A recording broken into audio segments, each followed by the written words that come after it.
ನಮಸ್ಕಾರ ನನ್ನ ಪ್ರೀತಿಯ ಪ್ರಾಣ ಸ್ನೇಹಿತರಿಗೆಲ್ಲ. ಸ್ನೇಹಿತರೆ, ಲೋಕೇಶ್ TPL ಅನ್ನೋರು ಒಂದು ಕಮೆಂಟ್ ಹಾಕವ್ರೆ. ಏನಂತ ಅಂದರೆ ಸ್ನೇಹಿತರೆ, ಜಯಸಮ್ಮಣ್ಣನವರೇ, ಹಸು ಸಾಕಾಣಿಕೆಯಲ್ಲಿ ಒಳ್ಳೆಯದಾ, ರೇಷ್ಮೆ ಸಾಕಾಣಿಕೆ ಒಳ್ಳೆಯದಾ, ಇವೆರಡರಲ್ಲಿ ಯಾವ್ದು ಸರಿ ಹೇಳಿ ಅಂತ ಒಂದು ಕಮೆಂಟ್ ಹಾಕವ್ರೆ. ಅದಕ್ಕೆ ಉತ್ತರ ಕೊಡ್ತೀನಿ. ಹೊಸ ಕಟ್ಟಾಗ್ತಾಯಿದ್ದೀನಿ ತಡೀರಿ, ಮೊದಲು ಹೊಸ ಕಟ್ಟಾಕ್ಬಿಡ್ತೀವಿ. ಈಟ್ ಬಂದಿತ್ತು ಅವತ್ತು, ಇದು ಈಟ್ ಕೊಡ್ತಿಲ್ಲ ಅವತ್ತು. ರಜಾ ಅಂದ್ಬಿಟ್ಟು ಡಾಕ್ಟ್ರು ಬರಲಿಲ್ಲ. ಒಂದೇ ಸಾಕೊಂಡಿದ್ದೀವಿ ಮನೆಗೆ ಅಂತ, ಹಾಲಾಗಲಿ ಅಂದ್ಬಿಟ್ಟು ಚಿಕ್ಕದಿನ ತಂದು 2 ಸಾಕೊಂಡಿದ್ದು. ಒಂದು ಮಾವಿನಕಾಯಿ ವಾಟೆ ತಿಂದ್ಬಿಟ್ಟು ಹುಷಾರು ತಪ್ಪೋಯ್ತು, ಅದು ಬೆಟ್ರ್ ಆಗದೆ ಹೋಯ್ತು. ಈ ಒಂದಕ್ಕೇನು ಮೇವು ಬಿದ್ದದೆ, ಮಳೆ ಹೋದ್ಮೇಲೆ ತೋಟ ಸುತ್ತ ಕುಯ್ಕೊಂಡ್ರಾಯ್ತು, ಮೇವು ಬಿದ್ದದೆ ನೋಡು. ಮೇದಿ ಅದನ್ನು ಹತ್ಕೊಂಡು ಒಂಥರ ಇದು ಜಂಬ ಬಂದುಬಿಟ್ಟದೆ. ಹೇ ನಡೆಯ ಕಡೆ ಫ್ರೀ ಆಗತ್ತೆ, ಮೇಯಾಗ ಹೋಗಿ. ಮೇವೇನು ಬಿದ್ದದೆ, ತುಂಬಿ ಮಾಡ್ತೀವಿ, ಕ್ರೇಟೆ ಹೊಡೆದು ಹುಲ್ಲೆಲ್ಲ ಅದೇ ತೋಟ ಸುತ್ತ ಮೇಯ್ತಿದೆ. ಈಗ ವಿಸಿಗೆ ಬರ್ತೀನಿ ಸ್ನೇಹಿತರೆ.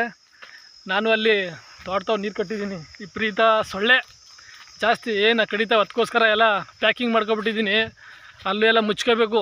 ತೋಟದಲ್ಲಿ ನಿಂತ್ಕೊಂಡು ನೀರು ಕಟ್ಟೋಕ್ಕಾಗಲ್ಲ, ಅದೊಂದು ತುಂಡ ಡ್ರಿಪ್ಪು ಮಾಡಲಿಲ್ಲ. ಇವೆಲ್ಲ ಡ್ರಿಪ್ ಮಾಡೋದೆ, ನೀರು ಹೋಯ್ತಾ ಇರ್ತವೆ. ಇರಲಿ.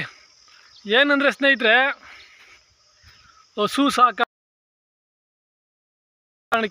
ಒಳ್ಳೆಯದಾ, ರೇಷ್ಮೆ ಸಾಕಾಣಿಕೆ ಸರಿನಾ ಅನ್ನೋ ವಿಷಯ.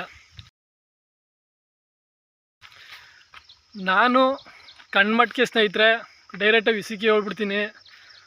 ಹಸು ಸಾಕಾಣಿಕೆಯಲ್ಲಿ ಯಾರು ಮುಂದೆ ಬರಲಿಲ್ಲ. ಅಲ್ಲಿದ್ದಲ್ಲಿ ಎಮ್ಮೆ ಕಣ್ಣಿಗೆ ಅಂತಾರಲ್ಲ, ಆ ಥರ ಆಗ್ಬಿಟ್ಟದೆ. ಹಸು ಸಾಕಾಣಿಕೆಯಲ್ಲಿ ಸಗಣಿಯೂ ಸಿಕ್ಕಲ್ತು ಲಾಸ್ಟ್ಗೆ ಲೆಕ್ಕ ಹಾಕಿದ್ರೆ. ಅಷ್ಟೊಂದು ಹಿಂಸೆ.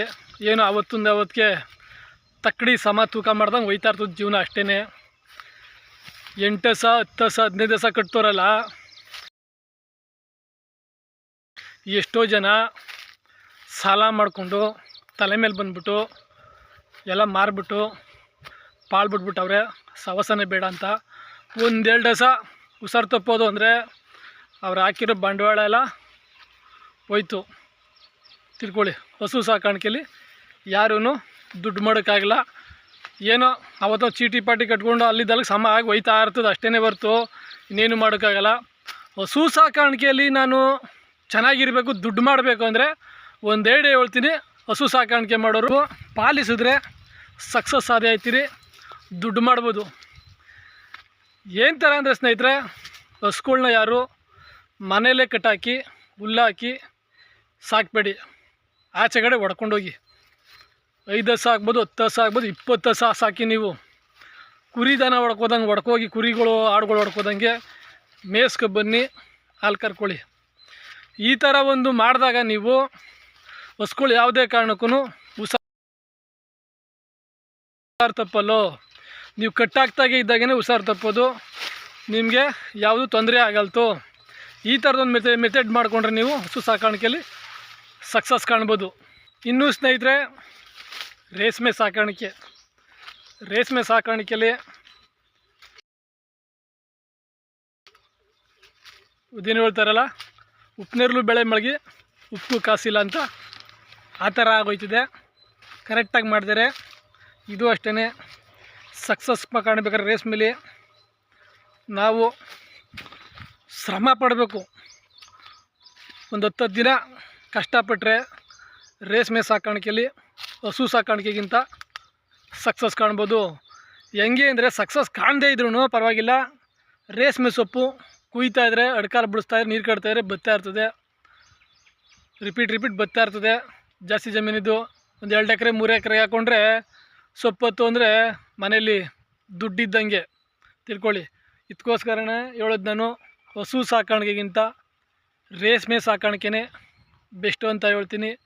ಇವತ್ತು ಎಷ್ಟೋ ಜನ ನಮ್ಮ ರೈತರುಗಳು 22 ದಿನಕ್ಕೆ ಲಕ್ಷ ಅಮೌಂಟ್ನ ತಗೊಂಡು ಬರ್ತಾವ್ರೆ. ಗೂಡು ಬೆಳೆದು ಶ್ರಮಪಟ್ಟು ಕಷ್ಟಪಟ್ಟು ಅವರು ಹಗಲು ಬೆಳಗನ ನಿದ್ಗೆಟ್ಟು ಈ ಥರದೊಂದು ಮೆಥಡ್ನ ಮಾಡಿಕೊಂಡು ಸುಲಭವಾಗಿ ತಗೊಬತ್ತವ್ರೆ. ಹಸು ಸಾಕಾಣಿಕೆಯಲ್ಲಿ ಯಾವುದೇ ಕಾರಣಕ್ಕೂ ಅಷ್ಟೊಂದು ಅಮೌಂಟು ನೋಡೋಕ್ಕಾಗಲ್ಲ. ಹಾಲು ಸ್ಟಾರ್ಟಿಂಗಲ್ಲಿ ನೋಡ್ಬೋದು, ಆಮೇಲೆ ಕಮ್ಮಿ ಆಗೋದ್ಮೇಲೆ ತಿರ್ಗಾ ಆಮೇಲೆ ಅದು ಈಟ್ ತಗೊಂಡು ಪಲಾವ್ ಗಂಟ ಖಾಲಿ ಮೇವು ಕೊಟ್ಕೊಂಡು ಹೋಯ್ತಾ ಇರಬೇಕಾಗ್ತದೆ. ಅದೆಲ್ಲ ತಲೆ ಮೇಲೆ ಬರ್ತದೆ. ಈ ಥರ ಇದರಲ್ಲಿ ಹಂಗಲ್ಲ. ಸೊಪ್ಪು ಕೂದ ಅಂದರೆ ತಿರ್ಗಾ 27 ದಿನಕ್ಕೆ ಇನ್ನೊಂದು ಬ್ಯಾಚಲ್ಲಿ ಸೊಪ್ಪು ಹತ್ತಾ ಇರ್ತದೆ, ಹುಳ ತತ್ತಾ ಇರ್ಬೋದು. ಹಸು ಸಾಕಾಣಿಕೆಗಿಂತ ರೇಷ್ಮೆ ಸಾಕಾಣಿಕೆನೇ ಬೆಸ್ಟು, ಒಳ್ಳೆ ಮೆಥೆಡ್ ಅಂತ ನಾನು ಈ ವಿಡಿಯೋ ಮುಖಾಂತರ ತಿಳಿಸ್ತೀನಿ ನನ್ನ ಪ್ರೀತಿಯ ಸ್ನೇಹಿತರೆ. ಇಷ್ಟ ಆದರೆ ಕಮೆಂಟ್